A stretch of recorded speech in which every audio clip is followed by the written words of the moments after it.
Vamos levar para a plenitude, né? Assim diz: o que exorta, use esse dom em exortar. Eu recebi o dom para exortar, mas eu não quero exortar porque eu ando meio desanimado. Aí vai ficar mais desanimado. Isso aqui é igual pneu, meu, tá? Se você não calibrar ele, vai murchando. Depois que murchou, estoura a roda. Para receber o dom, não pode ficar parado.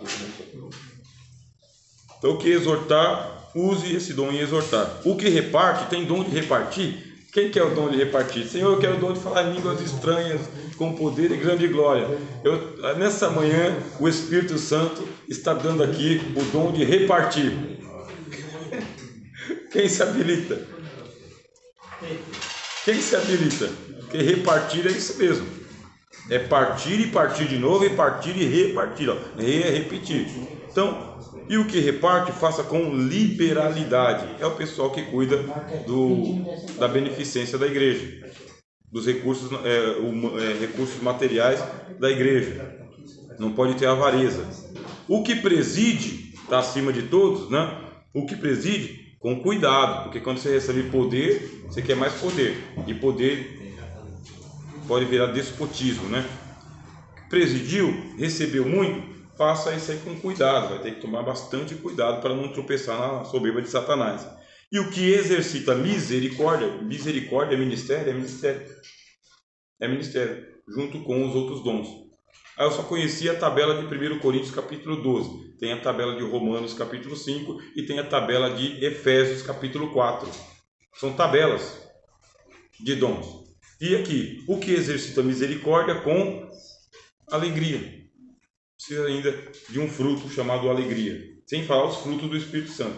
Plenitude, meus irmãos, a gente vê pelo Novo Testamento que plenitude é plenitude, não é panela vazia, não é até o ponto B, não é o mínimo do reservatório.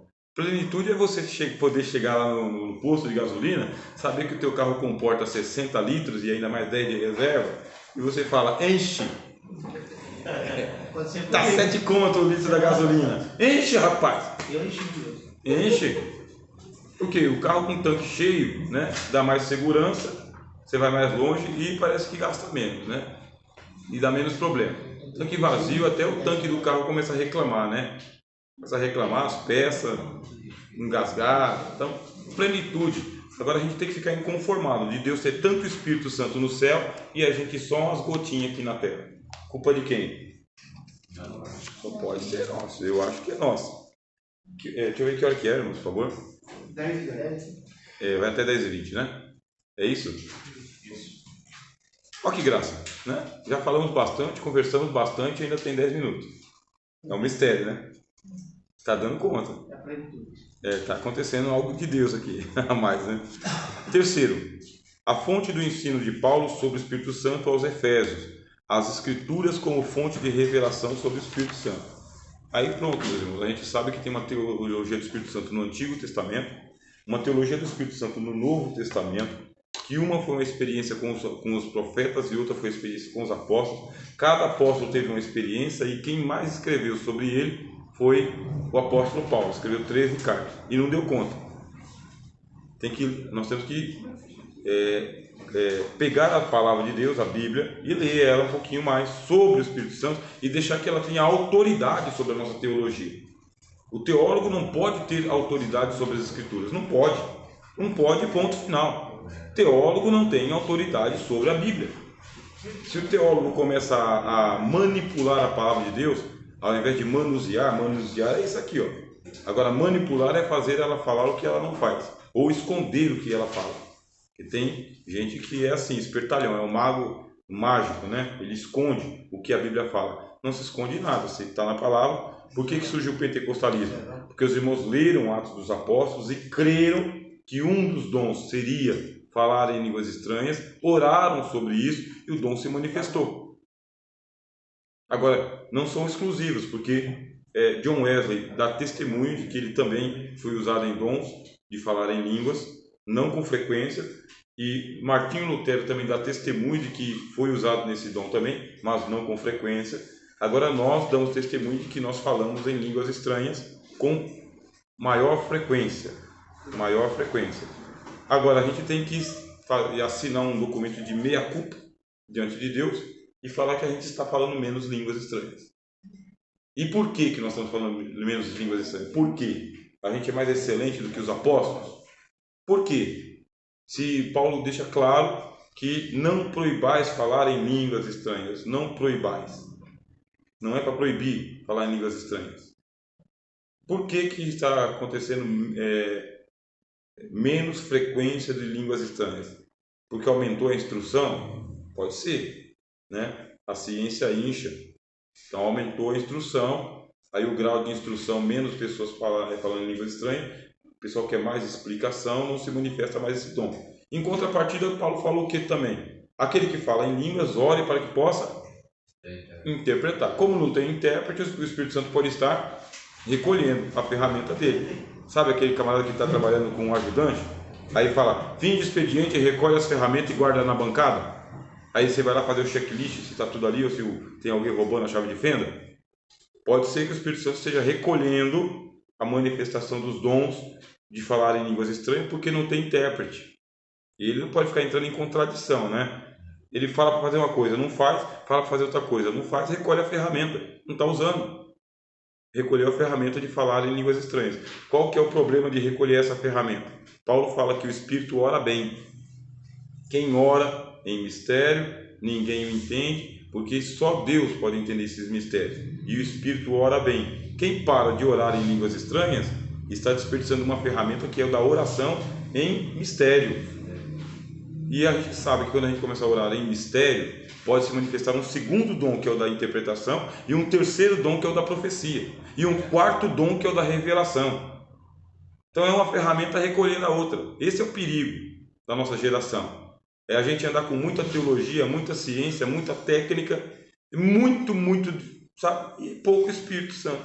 Aí fica como selo para a salvação. Selo para a salvação é o mínimo, né? É o mínimo para chegar em casa, né? Há muita sabedoria, muito enfado. Muita sabedoria da carne, né?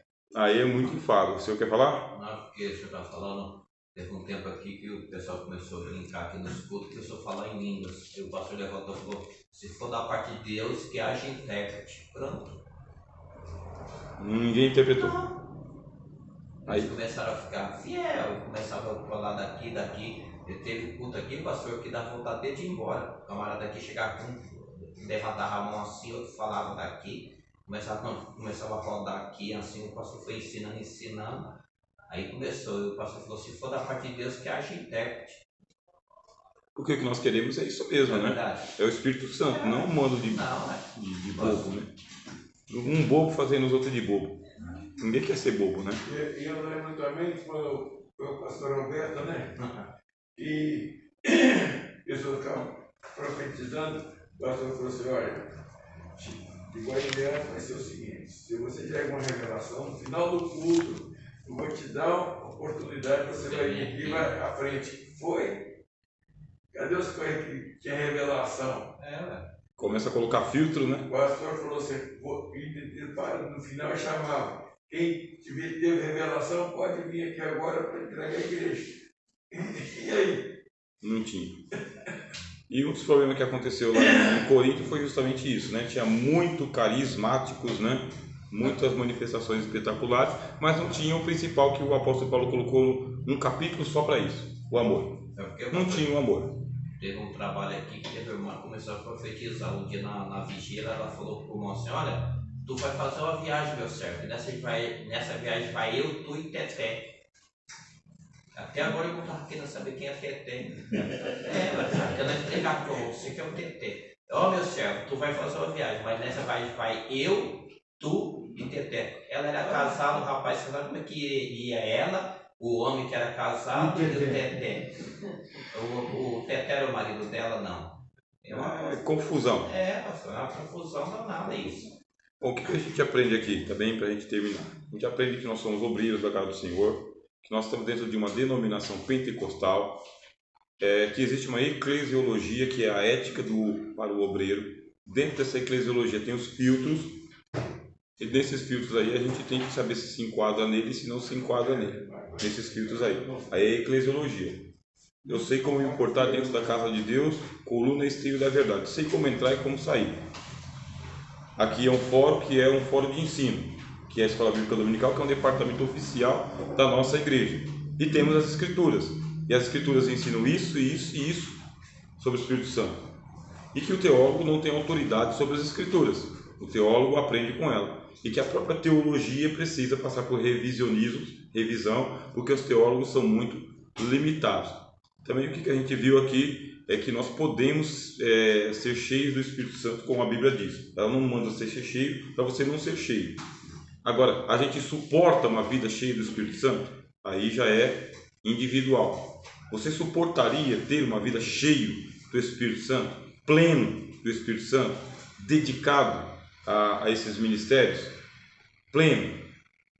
Dá para ser pleno o tempo todo? Nesse momento nós somos plenos do Espírito Santo.